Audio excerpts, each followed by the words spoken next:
150 years old. He was talking about line items in the Treasury that had no justification. There's no any actual, he doesn't present any actual evidence. Well, he's standing there in the Oval Office. Do you expect him to come in with 10,000 pages? And I have to be clear, to complain about this administration about transparency, when this president takes open questions on a daily basis, yet Joe Biden didn't show up for a press conference in 6 months, is insane. Well, These guys are being extremely transparent. They don't have to sit there and take the questions, but they do. It's all on the website. It's all out there. It's not transparency to say things that have no factual background. I mean, to say we're cutting, we've found $1 billion or $1 trillion in waste with no specifics, that's just talk. That's not transparency. It's 23 days in here, guys. 23 days. You're talking about $2.3 billion that was saved last year. These guys are saving $2.3 billion a day. Right, but it's incredible. That's what they're saying. But where's the proof? You're waiting. You're not going to be satisfied till he shows up with 10,000 pages. But 10,000 pages. Yeah. He's giving very specific things, yes, but he's not actually giving any evidence of that. It's all going to come because what they also said was, if we have to go to Congress, we'll go to Congress. Right, but we'll show where it is. Some of the details that have come out, like the $59 million spent on luxury hotels, it's actually not. You're talking about the FEMA money that was abused for migrants. Yeah. FEMA money for migrants, that's okay now? No, I'm not saying it's okay. I'm not saying it's okay. Don't put words in my mouth. So would you stop that? Would you stop that process? Don't be a dick. What I'm saying is the portrayal by him is just not factually accurate. He's talking about luxury hotels. I'm not as big. Look, I was in Hurricane Until he sends you a I personal saw what text, FEMA you're does. Not believe it. I get it. I think the issue, too, is these are congressionally appropriated funds. I think you and I as conservatives could look for a lot of things in the federal budget we would be more than happy to see done away with. But I think that there have been things that have been presented as one thing and then turn out to be something that very different. The condoms to Gaza, the first time I heard that stated, I knew that wasn't true. It doesn't take an expert to know that we're not doing that. And then we've got this example of Politico allegedly spending $8 million.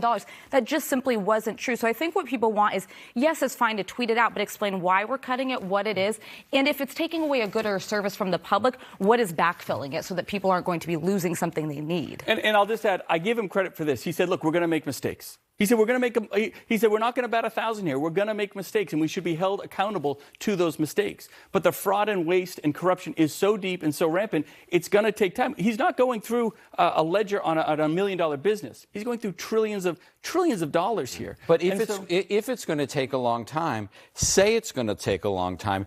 Don't say we've already found this many billion dollars and then not prove it. Would you rather wait him for 18 months and say, oh, and by the way, we didn't talk to you, we didn't tell you anything we were doing, but here's our final result? He's giving us a day-by-day analysis of what's happening. I don't know how much more transparent you can be. Well, you can just say, I don't believe him. Jeff, what about that? To the governor's point, waiting a year for a final report, and would that be tenable? You don't have to provide every dollar accountable. But if you have the president saying we're finding billions of dollars and not identifying where any of those billions of dollars come from, that's not one person on welfare for 150 years. If you're going to say that there are billions of dollars in waste that have been identified, at least in a general way, can you say where that money is? And there's history here, too.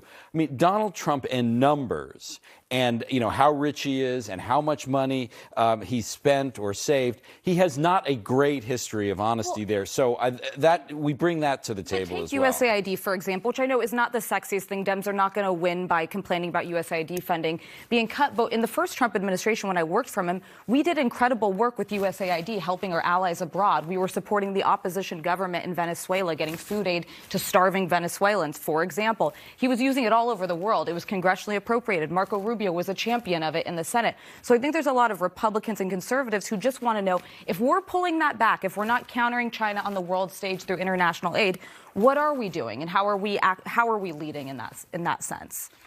He is, what I don't think that President Trump gets enough credit for, which the governor pointed out, he is being far more in front of cameras than the previous administration. It is startling.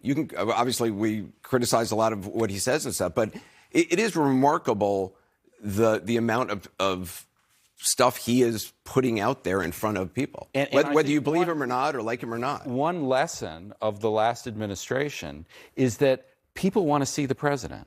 And they didn't see Joe Biden for days, and sometimes it seemed weeks at a time. Yes. And President Trump has filled that vacuum. Yeah. I have questions about the veracity of some of the things he said, but it is certainly better that he's sitting there answering questions than disappearing the way Joe Biden What Trump is doing is brilliant. From the TikTok ban, once it goes back online to 167 million users, it's thanking Donald Trump that it's online. Heading to the Super Bowl, he announces the signing of the Gulf of America while flying over the Gulf of America. I mean, it's brilliant TV production. Give the man an Emmy. He knows what he's doing. But that is how you captivate voters and you convince them you're getting a lot done every day. And don't forget, he does the pennies. He does the paper straws. That's strategic.